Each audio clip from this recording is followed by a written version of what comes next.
This video will be recovering the benchmark study guide. For this video, we will be covering the topics 1 and 2 about the real number system and properties of numbers. So start off with the real number system. The first thing that we want to talk about is real numbers. Real numbers are all numbers. They're all the numbers.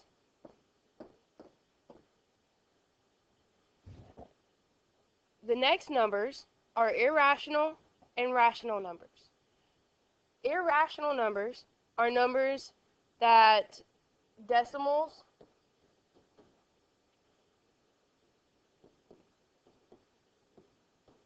that never end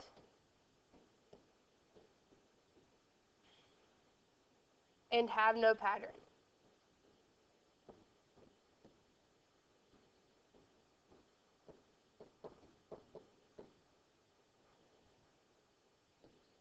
For example,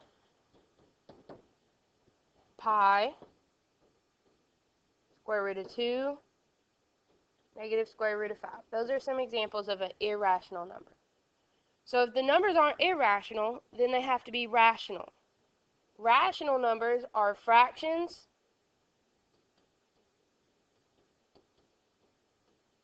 or decimals that end or repeat. So, for example, 2.33333, that would be a rational number. Some other examples could be 2 1/8, 0.5, 1.3 repeating. Those are examples of rational numbers. Integers are the numbers that are negative or positive that has no decimals. So, for example, -3, -2, -1, 0, 1, 2, and so forth. The only difference between an integer and a whole number is that whole numbers don't have the negative. So whole numbers start at 0 and go up.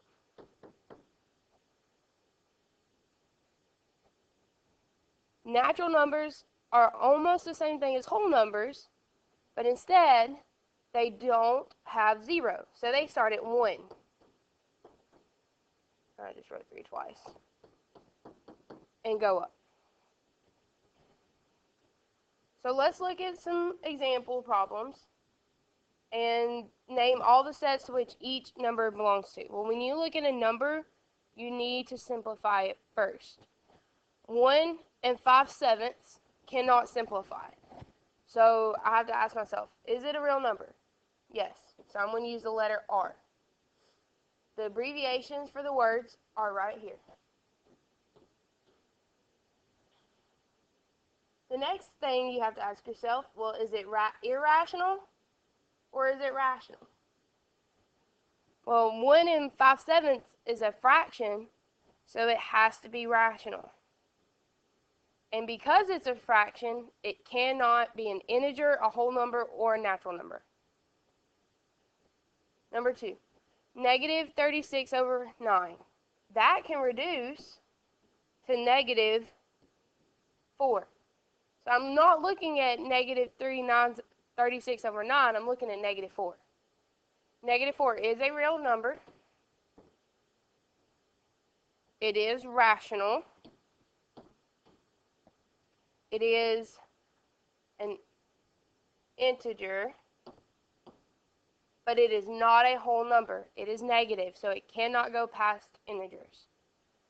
Square root of 196. It can also simplify to 14. 14 is a real number. It is rational.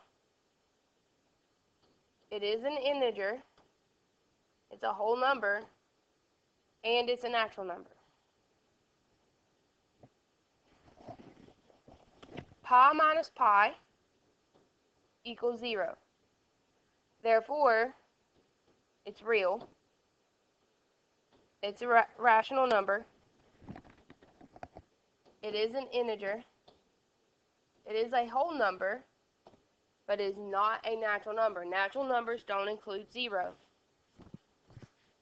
The square root of 18. 18 is not a perfect square, so it cannot reduce to a whole number. Therefore, it is real. And because it's a square root, it is going to be irrational. Negative 2.33333. Repeating. Real and rational. Okay. Topic 2. Properties. The first property we're going to talk about is commutative. Commutative is where you change the order.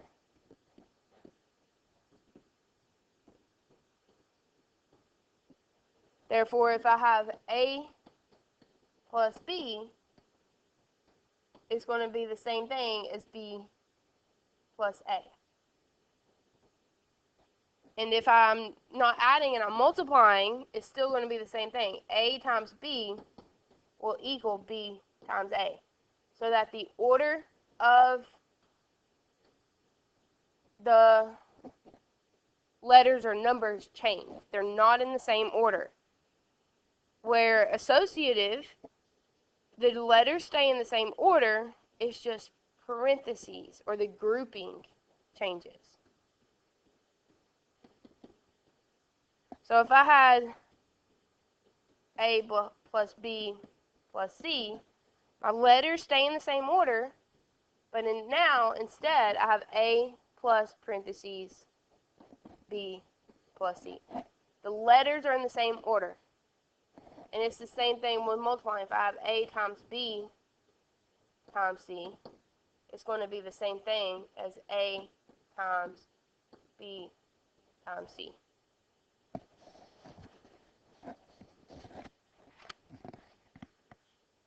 Identity. The identity property is where you want to stay the same.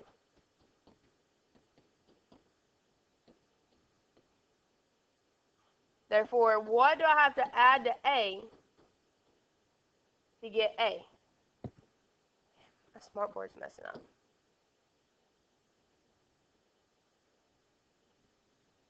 Sorry, I was trying to feel if there's anything on my board. Alright, so what do I have to add to A to get A? Well, when I'm adding, I add 0. If I'm multiplying, what do I have to multiply to A to get A? Well, in this case, it would be 1. Inverse is where I want to get to 0 or 1, so I want to use opposites.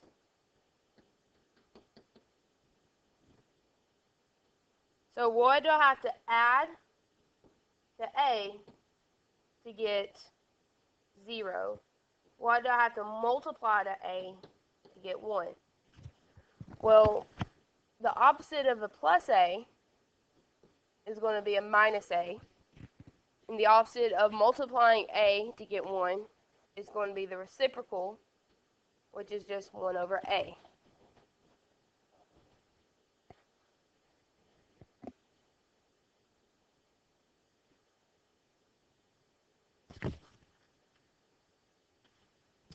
The zero product. Remember, product means multiply. The zero product says that anytime I multiply anything by 0, I'm always going to get 0. And even though if I add two things together and multiply it by 0, I'm still going to get 0. Distributive property. If I have A times B plus C, to distribute, I'm going to distribute the A within the parentheses so that I get A times B plus A times C. And if I use actual numbers this time, negative 8 parentheses x plus 2, I'm going to get negative 8x minus 16.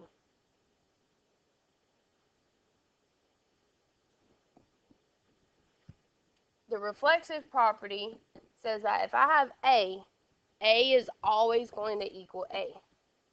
It cannot equal B. It is always equal to A. Therefore, if I have 14y, it's always going to equal 14y. The symmetric property is if A does equal B somehow,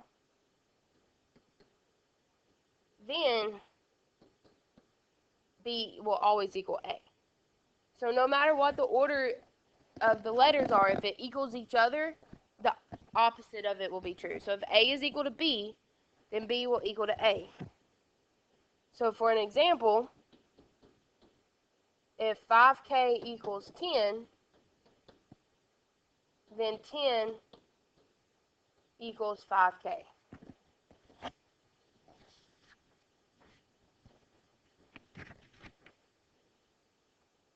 And the last property we're going to talk about is the transitive property. So the transitive property says that if A equals B and B equals C, then A equals C. So an example of this would be if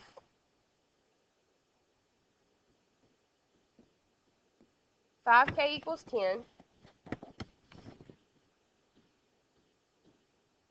and 10 equals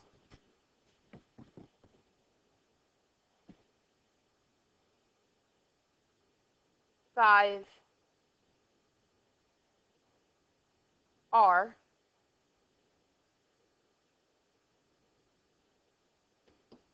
then 5k equals 5r. So let's look at some examples of actually identifying properties used. For number 7, you have 3x over 2 times 2 over 3x equals 1. Well, remember, if I am getting to 0 or 1, it's going to use inverse. And because I'm multiplied, I'm going to put multiply. Number 8.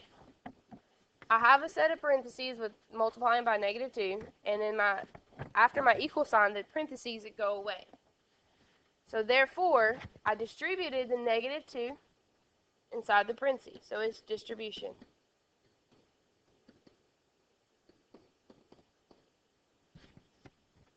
If 3m equals -21, then -21 equals 3m. All I did was switch my numbers. So therefore, that is the symmetric property. Number 10. 5r plus 8s plus 0 equals 0 plus 5r plus 8s. Okay, for this one, the order of my numbers changed. Therefore, because the order changed, it's commutative.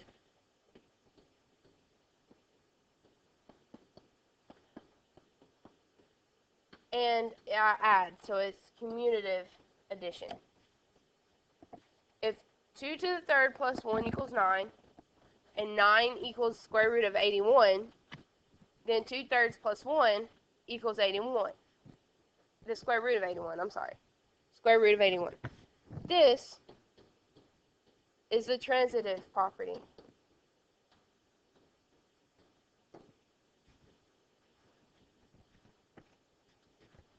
-6k squared plus 0 equals -6k. I didn't try to get to 0 or 1, so it's not inverse. I got the same thing that I started with. So that in that case, this one is the identity property of addition. 13. 2p times 3q minus r, or times -r, equals 2p times 3p times -r. The order of the letters or the terms didn't change, therefore it is associative, and I multiplied. 14.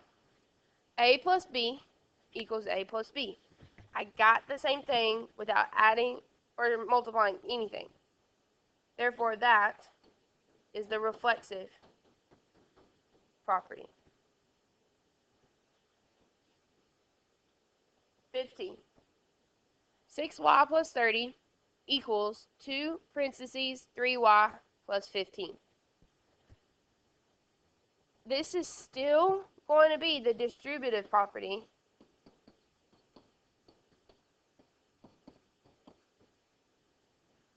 The only thing is in that instead of multiplying inside the parentheses, I factored out a 2. Okay, it's still a distributive property though. 5 over 4 plus negative 5 over 4 equals 0. There again, I got to 0. I didn't stay the same.